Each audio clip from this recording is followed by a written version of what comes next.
John Bile, an author of Organizing Successful Tournaments, fourth edition now already. And I'm going to explain today about round-robin tournaments. Round-robin tournaments can also be used for leagues, but we'll talk about that on a different video. Basic premise with round-robin is that everybody competes against everyone. Now make sure that everybody is competing with everybody. If you had an odd number of entries, then the way you would figure out, make sure that everybody's playing everybody, is you would just hold A constant. So A would play B and C would play D. Then we would rotate those three, one. So A stays, we've rotated three. Now A plays C, D plays B. We hold A constant, we rotate through. A plays D, B plays C. If we were to rotate again, A would play B, but that would take us back to here. So basically, all we're trying to do here is to make sure everybody plays everybody. So the initial startup to make sure that everybody's playing everybody is to scroll it through that way. If you had an odd number of entries, then the Y stays constant. So A plays B and C has a Y. Now we would keep this constant, we would rotate. C plays A and B has a Y. We rotate, C plays B, and A has a Y. If we rotate it again, we would be back to the beginning. If we had like 8 entries, then we would keep scrolling, and we would just move everybody this way. And the same, if you had more entries here, we would keep, C would go down to here, and down to there, and we would just rotate people through. All we're trying to do here is to make sure that as we're preparing the schedule, that everybody is playing everybody. So, as an example, if we had 8 entries, so A plays B, C plays D, E plays F, G plays H, we keep A constant and we rotate everybody. So if C comes up here, and then B goes down, D goes down, F goes down, H goes across. We just rotate it. So we keep rotating so that everybody plays everybody. And then what we do is, let's just say we had 3 locations. We'd say, okay, A and B play each other, C and D, E and F, G and H, A, C, E, B. We keep just dropping them down onto the schedule. With this particular schedule, we have a full tournament, except for the very last game, but only 1 game to finish it off. That would probably be an unsatisfactory way to end a tournament, to only have 2 teams of the 6 playing. Probably better off to start the day with 1 game and end with 3. So what we did is we just switched it, so A, B here, and then C, D, E, F, G, H. We just worked away so that the single game begins the day, doesn't end it. So now the question is, well, is that it? Everybody's playing each other, we got everybody on. Is everybody going to be really happy with this schedule? And so we could take a look at back-to-back games, locations, and so on to see how happy they were. So you could look at this. If you had 8 groups in your room, you could have everybody look at it. But let's just see what the implications are. So this is the schedule. This is when you're playing. So now we can take a look at back-to-back games. Well, who's going to be most happy with their schedule?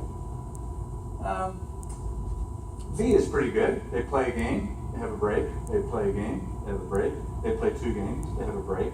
They play 3 games, pretty good. A is pretty good. They play, they're off. They play 3 in a row, they're off. They play 3 in a row. That's pretty good. C is pretty good. H and F would probably be quite unhappy. D would probably be the most unhappy because they play 2 games, they have 1 break, then they play 5 games in a row, and then they have a break. So they wouldn't be very happy. So somehow we need to rearrange these games so that there's roughly an equal amount of back-to-backs. We can't make it so that they play, they're off, they play, they're off, they play, they're off. But we need to make it roughly equal for all the entries. Now let's assume that the first location that they're playing at is a professional sport complex. Fantastic setup. Let's assume the second location is at a high school, which has an all-right facility. And let's assume the last one would be, let's just say, an elementary school, which would have maybe an all-weather gravel field or a smaller gym to compete in. So whether it be basketball or soccer, you can pick your areas. Well, who's going to be happy? Who's going to be unhappy? Well, Team B is going to be very happy again, because 5 times out of their 7 games, they're competing in the very best facility. Team D, who also had a pretty poor schedule in terms of back-to-backs, is also going to be very unhappy because they're playing 5 of their games on the poorest facility. They only get into the best facility once. Another team that might be somewhat unhappy would be F, because they're playing 5 times in the okay one, but they're not playing any here. Team G is again playing 5 games on that all-weather field or that small elementary school gym, while the others are playing in professional facilities or high school facilities. So now we need to take some of these games and rearrange them so that that's more equitable than it currently is. So it's not simply a matter of having everybody play, but we need to then rearrange to get back-to-backs in order and to also get it somewhat more equitable in terms of facilities. So equal back-to-back is important. Equal distribution of playing areas is important as well. So consideration for grade schedules. We'll take a look through all of these in a moment. But we're going to try to make it as equal as possible to get on the best location, the next best, the next best. If we can't make it perfect, the higher seeds are going to get a slightly better, get on the better locations a little bit more often. The final games of the schedules should hopefully be between teams that are close. Now, it doesn't really matter for the standings because round robin everybody's playing everybody, but it does matter for excitement of the tournament. So if we go back for a moment, let's assume that A is the best and B is next best. So A doesn't even play in the final game, and they play against the 4th seed, which is probably pretty reasonable. But this is the 2nd seed, and they're playing against B, C, D, E, F. They're playing the 6th seed, so 2nd against 6th, probably not a real close game. C and H, probably not a real close game. E and G, probably not a close game. So we'd like to make that a little bit more exciting, so having the final closer teams play each other then. We also need to decide home games. So again, that's an advantage in baseball in terms of last bats, or hockey for last line changes. And we're going to give that roughly equal for everybody, but if there's a slight advantage, there's an unequal number of home games, we're going to give a slight advantage to the higher seed. And if we go 2 times through the schedule, so if we go through 2 rounds, then we're going to try to have the home team be, or the stronger seed be home the 2nd time through the schedule, not the 1st time. And if there's extra home games, then extra games will go to the higher seed, as we just talked about. So we could take a time here and have you try to do all of that. To do it perfectly is probably going to take you about an hour. But let's just see what happens. What we've done it for you. Basically what we're doing here is this is the 1st game, 3rd game, 2nd game, 5th game, 4th game, 6, 7, 8, 9, 10, 11, 12, 13, 14. So those are the game numbers. These are the teams that are competing. This is the home column. So let's take a look to compare the schedule that you just prepared with this one, and we'll follow through the different seats. So, in terms of back-to-back games and breaks, we can take a team. Let's take 3. So 3 plays, and they're off. They play again. They play again. They're off. They play again. They play again. Pretty nice schedule. 1, they play, they're off, they play, they're off, they play, they're off, they play. So pretty good schedule. And if you work your way through all of these different variations for all the different teams, you'll find that the back-to-backs are pretty good. It might be if there's a bit of discrepancy, it's with the final seeds. So 6 plays, and then they're off. And they play, and they play, and they're off, and they're off. So if we couldn't get it perfect, then unfortunately the lower seed is going to get the least best schedule. So again, we want the higher seeds not to lose because they're tired or because of a poor schedule. We want them to actually be beaten because of better skill. Court 1, let's just say that's the professional facility. Let's say this is an elementary school. How many teams do you compete there? So if there's 6 games, they're going to be, 6 teams, they're going to be playing 5 games. So as we take a look at it, the number 1 seed plays 3 games on the better court and 2 on the less desirable court. Team number 3 plays 1, 2, 3 on the better one and 2 on the less desirable one. The 5th seed plays 1, 2 on the best facility and 1, 2, 3 on the less desirable one. So the top 3 seeds are getting their extra game on the better facility. The lower 3 seeds are playing on the less desirable facility. Here's your game, a close one. And again, it doesn't have to do with final standings because everybody plays everybody, but look at the final games here. So this is the final game. 1 plays 2, 3 plays 4. Before that, 2 plays 3, 4 plays 5. Before that, 5 plays 6. This is going to build a lot of excitement. If we had 1 playing 6 at the very end, those are the kind of games that often teams just get frustrated with. The sixth place team gets frustrated by the first place team is just putting them down. Sometimes fights break out. All the kind of it just brings bad blood to the end of the tournament. To end it on this kind of a high note with teams that are very close to each other would add a lot of excitement to the tournament. The first column is the home team. The second column is the away team. So if we take a look at 1, they're playing 1 home game, 2 game. They've got 3 home games. Team 1 is away once, twice.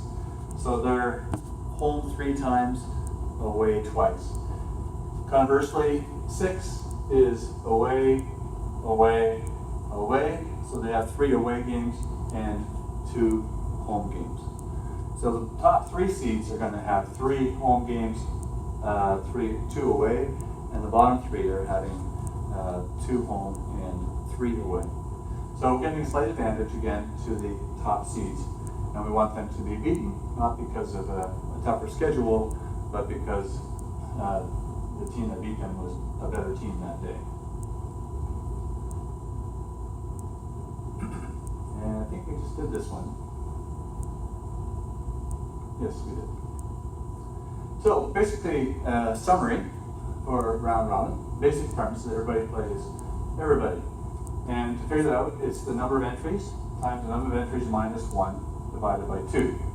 So if we had, let's say as we use in our example, if we had 6 entries, it would be 6 times 6 minus 1. So that would be 6 times 5 is 30.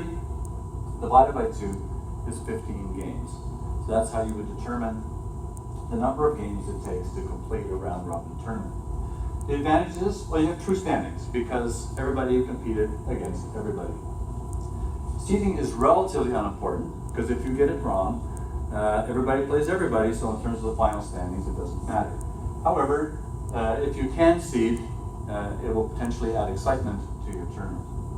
If you have multiple playing areas, it also is helpful because since everybody's playing everybody, you would maximize those playing areas. If you're to look at the double elimination video, you'll notice that in double elimination, most of the playing areas are used in the first 2 rounds or 3, and then it just gets less and less and less. So with round robin, we're using all the facilities all the time pretty well. And nobody gets eliminated because everybody's competing against everybody. The disadvantage, well, it takes a lot of games. And the other one is just going to be because everybody's playing everybody, so 1 plays 6 and 1 plays 5. If we had 16 teams, 1 plays 16, 1 plays 15. So we're going to have more lopsided play. The best use is league play, and also when true standings are important. True standings are going to result because everybody has competed against everybody. We've not eliminated anybody because of the format we're using. Now sometimes I've seen this happen where they say, well, there's too many games to complete a true round robin tournament. So they've not had everybody play everybody. That's not a good choice. Because, as you can see in this format, let's assume this is our number 1 seed, number 2 seed, number 3 seed, number 4, number 5, number 6, number 7, number 8. If we don't have everybody playing everybody, but everybody playing the same number of games, so they play 3 games, 3 games, 3 games, 3 games, 3 games, then you get funny results. So the number 1 seed won all their games. The first number is this one, the second number is the column. So for all of these scores, that would be the row, that would be the column. So number 1 has won one game, they've won the second game, they've won 3 games.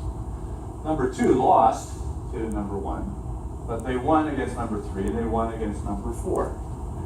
But look at number 5 here. 5 played 6, 7, and 8 and won all 3 of them. So there would be a tie for first place between the first place team and the 5th place team, because we've not had everybody play everybody. So that is not a way to reduce the number of games. What you can do, however, is take the full round robin number of entries and divide them into 2 groups or 3 groups, and then have the top entries compete with each other to determine the actual seeding. So if you had a round robin and 8 entries, it's going to take 28 games. If you had 12 entries, it'll take 66 games. If you had 16 entries, it'll take 120 games. That's a lot of games. If we did round robin with double, so we're having it into 2 groups, then it would take 16 games, 34 games, and 60 games. So now the numbers are going down significantly. Round robin triple, so you go into 3 groups, 23 and 50. These include playoffs. And round robin quadruple, where you have 4 groups, would take only 20 games and 32 games. So all of a sudden, 12 entries takes only 20 games is pretty good. Single elimination, 12 entries, would only take n minus 1, so it would be 11 games. Double elimination would be n minus 1, it would be 11 times 2 is 22 games. So dividing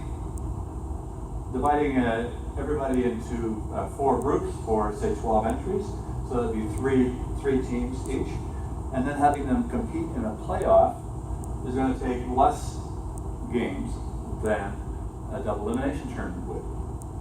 So this is certainly, it's going to take you less time. Everybody's playing 2 games. Many of them are playing 3. Nobody's playing 5 or 6.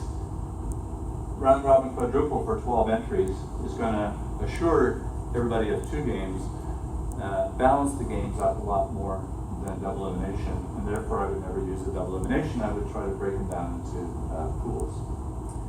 Even for 8 entries, single elimination would be 7. Double elimination would take 14. So you got 2 extra games with round robin double, but it's going to take you fewer rounds to complete because you're using your locations more effectively than you would in double elimination. So you'll be done more quickly with round robin double. So be sure to seed, and it will all work. So how do you seed? So the numbers are a little small maybe, but we'll zero in a bit. If we had 2 pools, or 2 divisions, and we had 6 entries, we try to get the number 1 seed here, number 2, number 3, number 4, number 5, number 6, to try to separate them out and make them roughly equal pools. If we have 7, that means we're going to have 1 pool of 3 and 1 pool of 4. So the 7th we go 1, 2, 3, 4, 5, 6. Why not here? Because this is the top seed. We're going to give them a little bit of a break, so the 7th goes to joins up the pool with the 2nd seed. 8, then we go back to 1, 2, 3, 4, 5, 6, 7, 8. The 7 moves up here and competes with that one. So we try the seeds, we try to balance the pools. If we had 3 divisions, we use the same principle. So we go 1, 2, 3, 4, 5, 6, 7, 8, 9. If we have an extra one, like in 10, we go 1, 2, 3, 4, 5, 6, 7, 8, 9. Oh, 10 goes down here, stays with the 3rd seed. If we have 11, the 10 goes here, and 11, we go to 12, everybody's the same again, and we would just work our way through 1, 3, 4, 5, 6, 7, 8, 9, 10, 11, 12. So that's how the seeding would work in terms of where the extra seed goes as well. For playoffs, if you want to know, let's just say we had 2 pools of four entries in each. If we want to know who the top seed is, or the winner, we could just have the winner of the A division and the winner of the B division compete with each other. Now we know who came in first. So if we just had that one game, does that mean the loser of that game is the 2nd place team? It doesn't, unfortunately, because maybe we didn't seed properly for that day. And maybe the top 2 seeds are in Division A. So if we want to know who's first and second, we need to take the top 2 finishers from each of those pools. If we want to know who the top 3 are, we need to take the top 3 from each pool, because again, we could have messed up, not likely, but we could have really messed up and had the top 3 seeds in one pool and the lower seeds in the other pool. So depending on the number of finishers that you want to award, those are the number of entries that you should take out of each pool. You want to know who the top 1 is, you take 1 from each pool. You want to know who the top 2 are, you need 2 from each pool or division. You want to know who the top 3 are, you need to take 3 out of each pool to make that work. Then when we, that would be like a single elimination that we're going to put them on. But basically there we're going to try to make sure, as we indicated on the video on single elimination, we would put the pools into different locations so that they would compete against each other later on in the single elimination playoff. If we had 3 instead of 4, rather than creating more columns, the 4 would be a bye, the 4 would be a bye there in order to make it all work. So basically, we can next take a look at how it looks on the. So rather than having you do it yourself, it was difficult to create just the schedules. Just it took a lot of pages to make that all work. The best way to get the tournament again is to access the online schedules from this book and to download the one that you like, and then have the computer do it for you. We'll do that next. So to go online to look at the different schedules, you'll notice in the round robin section that there's round robin 3 to 8, so that's for 3 to 8 entries. And most of those cases, they'll all be scheduled there. Then 9 to 12 entries, 2 sets, one for different locations per division and one for shared location. Sometimes we may have 2 separate facilities, and we want, if we have a number of divisions or pools, we may have one division in one location and the other division in the different one. Sometimes they're going to be just all shared. So we're just going to be using both facilities, and we're just going to make sure that everybody's in both. For 13 to 16 entries, again, different locations and shared locations. At round robin playoffs, we'll deal with that in a minute, but you need to kind of pick the one that you want. Now, in my case, for a demonstration today, I've just gone to round robin 9 to 12 entries on shared locations, and then we'll pick this one. And then you can have choice here between going through the schedule 1 time or going through the schedule 2 times. Let's just pick one time through the schedule. And then, as we just talked about, depending on how many finishers you want, you need to pick the right schedule. So let's say we want to know who wins bronze or gold and silver, who came in first and second. So now we need 2 finishers. So we'll go to the top 2 finishers per division. And then there's 40 schedules in here. And that last page, like all those different folders, will have about 40 schedules. And now we need to pick the one we want here. So the way this works is we have a round robin with 9 entries coming from 3 divisions, 2 locations that are shared. We're going to go through one rotation, and we're taking the top 2. If we went to a different one, round robin, 10 entries, 3 divisions, 1 location, 1 rotation, top 2. This one is 2 locations shared. This one 3 locations shared, 4 locations shared. So the schedule just varies accordingly. So let's just grab one. Let's go.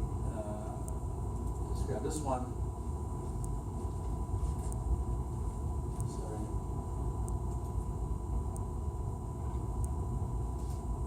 And this one here is our 9 entries, 2 divisions, 2 locations shared, 1 rotation, top 2, move on. So let's just go through this, and this will be the same as in other tournaments. So round robin, August,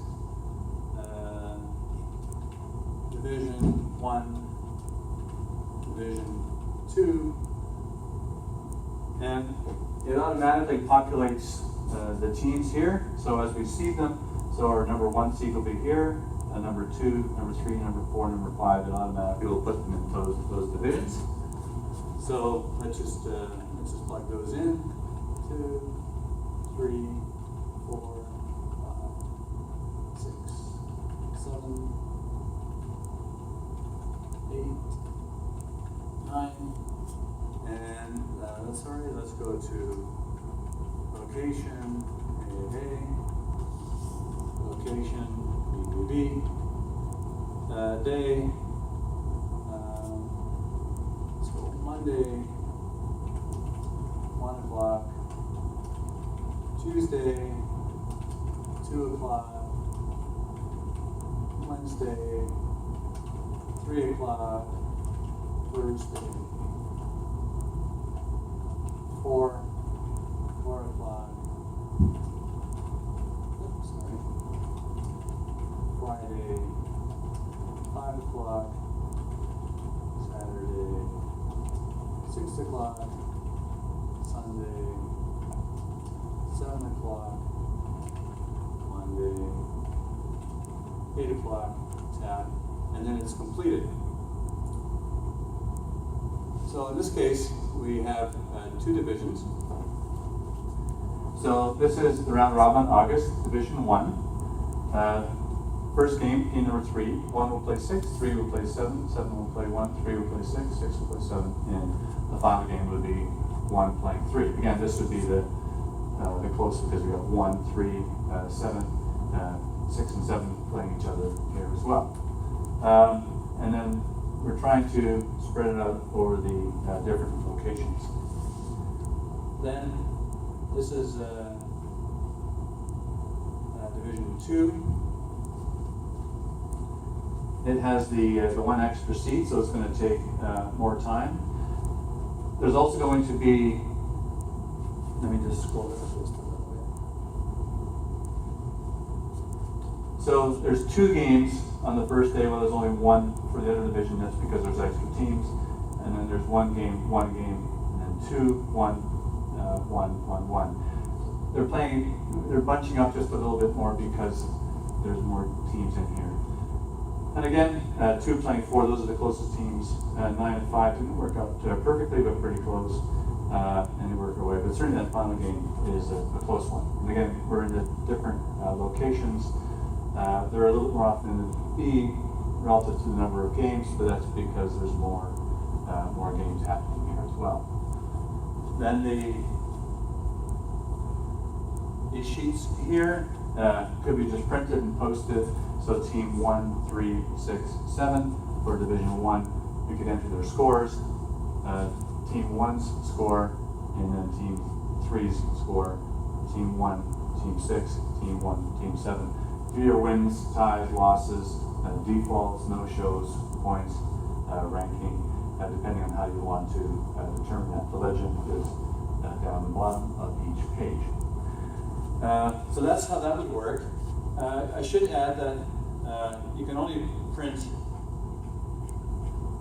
you scroll all the way up here into these gray boxes, and if you wanted to print here, you couldn't. So if you wanted to fill in these numbers, you couldn't do it the way it is right now. Depending on which form of Word you're using, you just click on this version, review, protect the document, and then stop protection. And now you could go in and type in, if you wanted to type in scores, you could type in by going through that little process. You just need to unprotect the document from its form status. You could also do that if you want to insert like a logo or something on these pages. You could also use that format to make that work that way. Let me then take you to the playoffs. So we could also do round robin playoffs. So we could click on that. We could save it, we could download it, then go to downloads, our playoffs. And if everybody's in, we would pick all in. But in this case, we want to just have the top 2 from 2 divisions. So we have 2 divisions, top 2. Let's just say we got them on 2 locations. So again, we got simulation playoff, 2 divisions, top 2 locations. We can click that one, and then we would simply type what we're doing here. So playoffs.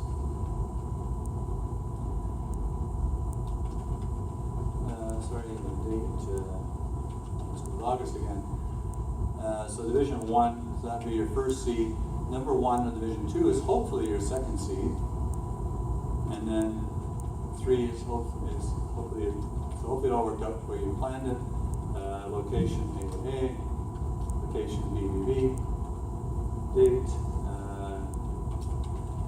Saturday, 1 o'clock, Sunday, 2 o'clock. You work your way through, and there's your playoffs. So 1 plays 4, 2 plays 3. Again, that would be your second place of your first pool, your first place of your second pool. This would be your second place of your second pool or division. And this would be your number 1 of the number 1 pool or division. They would play, winners would play for that championship. We both have them playing at the same time because we had 2 locations. If you didn't want that, you just pick 1 location and it would separate the times. It would have them play first, it would have them play second, and then